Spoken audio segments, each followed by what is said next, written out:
बेसेबां दुखुनांथाव आरो सोमोनांथाव बाथ्रा जाय बायदि फिसाया गावनि बिसिखौ थैथां अनो जिउयै माहामै मोजां मोनो हास्थायो आरो फोथायो थिग बेफोरबादि बिसियानो जुदि गावनि आंगो असे फिसायखौनो सोरनिबा मददजों सोरनिबा हेफाजाबजों मोनसे गोबौ सिखाजों दानस'नानै जिबा थुख्रा खालामनो हायोब्ला अब्ला नोंथांमोना एसे साननानै नायदो जे आथिखालाव जोंनि बे सुबुं समाजा बबे लामाजों खारगासिनो दङ नङा होमबा एसे साननो गोनां बाथ्रा।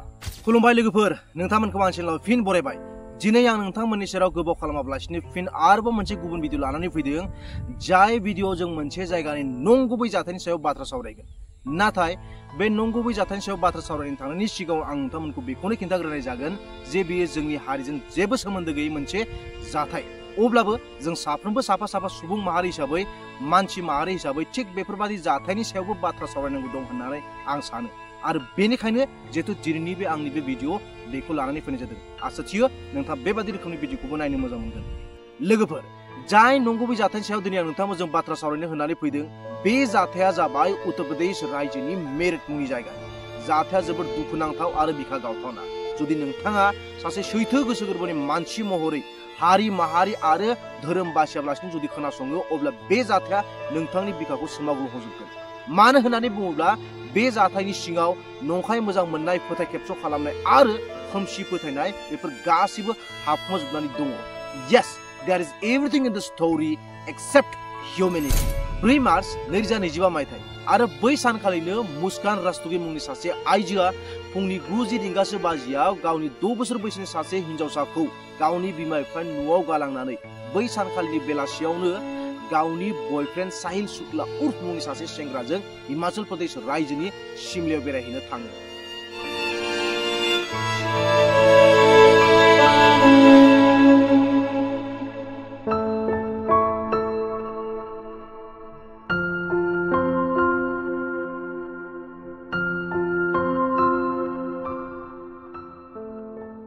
जाय आइजोनि सायाव दिनै जों बाथ्रा सावरायगासिनो दङ बिथाङा जाबाय अलरेडि हाबा जाखानाय सासे आइजोमोन आरो बिथांनि जिथु फिसाय बिनि मुङा जाबाय सौरभ राजपुत।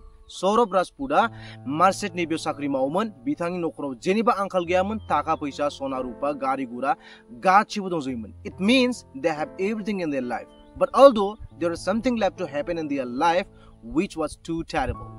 बाथ्रायाव बुंनाय दङना जे जानो गोनांखौ जों रावबो मिथिया, बबे खनानिफ्राय माब्ला मा खैफोदा फैगोन जों बेखौ रावबो मिथिस'वा। थिग बेफोरबादिनो दिनैनि जिथु नंगुबै स्ट'रि जायनि बागै दिनै जों बाथ्रा सावरायगासिनो दङ बेयावबो बेनो जानो थांगासिनो दङ। लोगोफोर थौदो बिदिब्ला गोबाव खालामाब्लासिनो जिहेतु दिनैनि सावरायनो गोनां नंगुबै जाथायनि सायाव बुजिनो थाखाय जोङो जागायजेननायनिफ्राय जागायलाङो।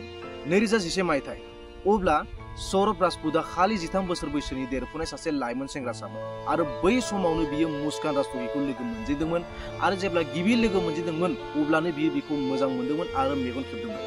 सानैनि गेजेराव 5 बोसोर मोजां मोनलायनायनि उनाव बिथांमोना सानैबो जुलि जानो थाखाय थिरांथा लादोंमोन। नाथाय बैसो जायैलाय न'खर गंनैनि सोद्रोमाफोरा बिसोरखौ गनायथि होआखैमोन जायनि जाउनाव 2016 मायथाइयाव बिसोरो खेबसे नङा खेबनै नङा खेबथाम गाहाम खारनानै जुलि जाखोमानो नागिरदोंमोन।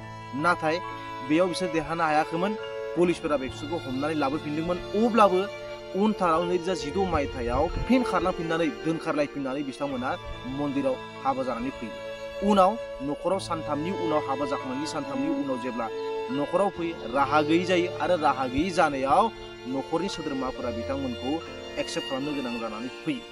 नाथाय दुखुनांथाव बाथ्राया बेसो जे सिखा गोदाना सानथाम हिनजाव गोदाना दानथाम होननाय बायदि 6 दाननि उनावनो मुस्कान राजपुतआ सौरभ राजपुतनि न'खराव दावराव दावसि खालामनो हमो।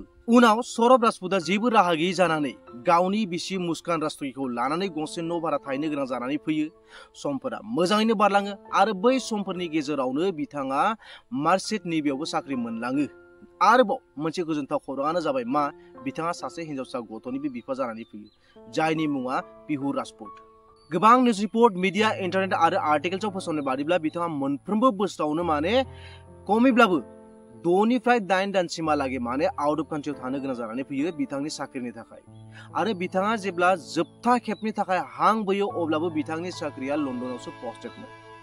2023 मायथाइ आरो बै बोसोरावनो जेब्ला आउट अफ कान्ट्रियाव बिथाङा थांनो गोनां जायो गावनि साख्रिनि बेलायाव अब्लानो बिथांमोननि लाइफआव 3थि सुबुङा हाबफैयो जायनि मुङा जाबाय साहिल शुक्ला उर्फ साहिल शुक्ला उर्फा बांसिनानो मा ब्लेक मेजिक एबा काला जादुनि सायाव फोथायनाय दङमोन। बिथाङा बिमा गैयामोन आरो बेजों लोगोसे बिथाङा सासे ड्राग्स एडिक्टेड मानसिमोन आरो जेब्लायबो निसाफोराव गफबनानै थाग्रा मानसिमोन।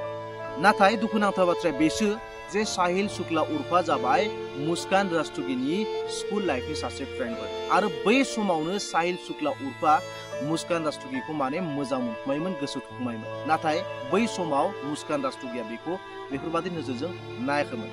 किन्तु 2019 मायथाइयाव बिथांमोना फिन WhatsApp ग्रुपनि गेजेरजों आरोबाव लोगो मोनलायफिनो।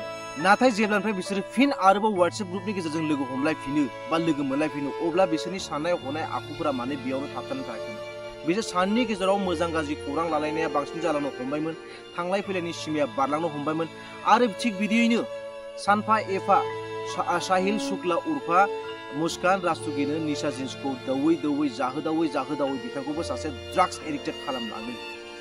जाउनाव मुस्कान रास्तोगीया गावनि फिसायखौ खौरां लानो थाखाय जेबो सम मोनै जालाङो, आरोबाव गावनि फिसाजो पिहुखौ आबोर लानो थाखाय सम मोनै जालाङो। बांसिनानो बेनि थाखायनो पिहुआ गावनि बिमा बिफा एबा मुस्कान रास्तोगीनि बिमा बिफानि नखराव बा थानो गोनां जानानै फैयोमोन आरो गाव बांसिन फ्रिडम मोननायनि थाखाय बियो साहिल शुक्लाजों जेब्लायबो आनफेयर रिलेशनशिपखौ लाखिबाय थानो हमो आरो सानसेखालि जेब्ला गावनि फिसाय सौरभ राजपुतआ बेफोर गासिबो खौरांखौ खोनानो मोनो अब्ला बियो गावनि बिसि मुस्कान रास्तोगीखौ माने रायनो हमो, बुजायनो हमो। नाथाय बेफोर बाथ्राखौ बियो साबजानाय मोनाखैमोन, जायनि जाउनाव साहिल शुक्ला आरो मुस्कान रास्तोगीया साननो हमबाय जे बिनि फिसाय एबा सौरभ राजपुतआ जाबाय गावसोर सानैनि मोजां मोनलायनायनि गेजेराव लामानि सु जानानै थाबाय। बेनि थाखायनो बिथांमोना मोनसे जोबोर मुगैथाव जितु प्लेनिंखौ लानो हमो, जोबोर मुगैथाव मोनसे प्लेनिंखौ खालामनो हमो।